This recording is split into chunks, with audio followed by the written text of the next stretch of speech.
Thanks, Tony. All right, thank you. So the long service leave issue, it's really relevant because I guess you need to be in a job for a long time to sort of take full advantage of it. But joining us now to tell us more is a future work expert in Kim Seeling Smith. G'day, Kim. Hi, Tony. Hi, is it still a thing?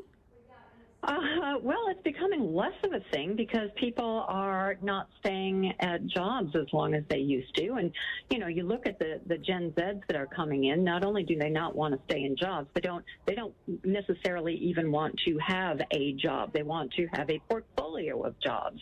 So the world of work is changing and the workforce is changing. So I think that long service leave, while it's a great benefit for people who can take it, I think fewer and fewer people will be eligible in the future.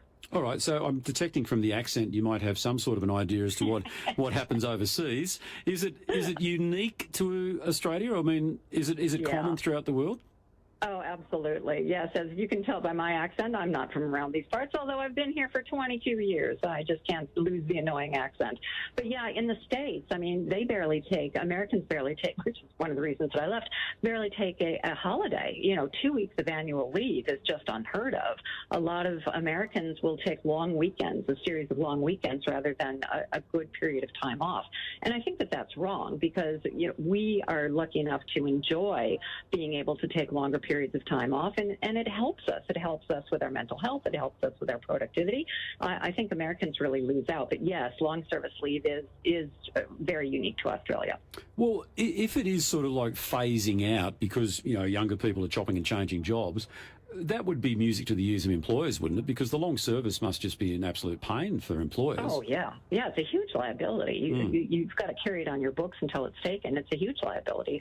You hear about employers who are encouraging people just to take annual leave and you know, not to mention the long service leave that's racking up. So, yes, I think that it would be a boon to employers. You know, there are two sides to the argument, like I said, because we do have now 5 generations in the workforce.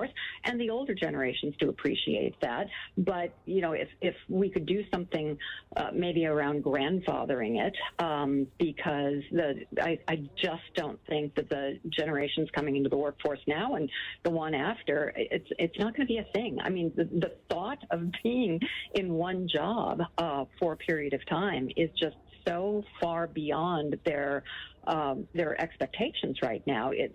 Long service leave doesn't even factor in.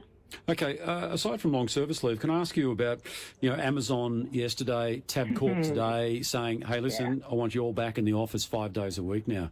Do you think this is just the start of what's going to be a bit of a tsunami in the workplace now of businesses saying, come in?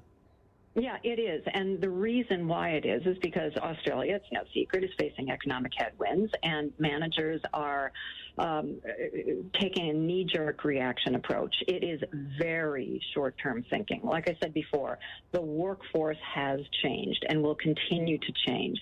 And, you know, people have proven that they can be as productive, if not more productive, in a hybrid work environment. And the moment that you start demanding things of people, the more that they're just going to, you know, push back on it. If you make the environment so that people want to come into the office, at least on a part-time basis, they will come in more than you expect them. But when you demand things of this workforce, because they may not have a lot of options now because of these economic headwinds, but it's not going to last forever. And we're in the middle of a structural skills shortage. We don't have as many people because of our declining birth rate entering the workforce. So, you know, organizations that are taking this stance now may live to regret it, because when people have options again, they're going to vote with their feet. I just wonder how many people might actually genuinely say to their employer after, you know, a few weeks back in the office 5 days a week, look, you know, what it did for my mental health, actually working in this sort of like hybrid environment, was so beneficial. And now I'm just going back to those days where I'm just feeling stressed, you know, the anxiety levels kick in, that sort of thing. And then they find themselves with an entirely different problem on their hands. Oh, exactly. And we know, well, I mean, the research is just conclusive beyond a reasonable doubt. We know that when people are in the office, they're not as productive. Especially in an open plan office, it can take up to 17 minutes if you're interrupted to get back to the same level of thought. If you're involved in something and you're interrupted, it can take you 17 minutes to get back to that. Now, how many times are we interrupted in an open plan office? So I'm not saying, fully remote is the thing. There's some really fascinating new research that's come out that says that hybrid really is the way to go because it gives people the opportunity to do the work that they need to do in the place that's most conducive to that work.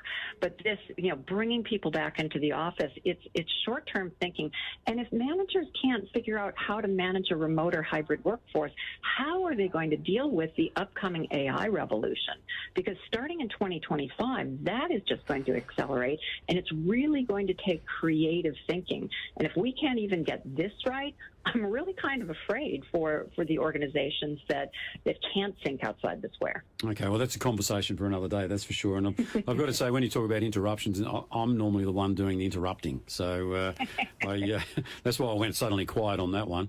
I often like to just go up to the boss and give him a full and frank account of how the business is going. Why does that not surprise me, Tony? And I think it takes him longer than 17 minutes to get back on track. Anyway, good on you. Nice to talk to you, Kim. You too, Tony. Thanks so much. Thank you. Kim Seeling Smith there, Future Work Expert.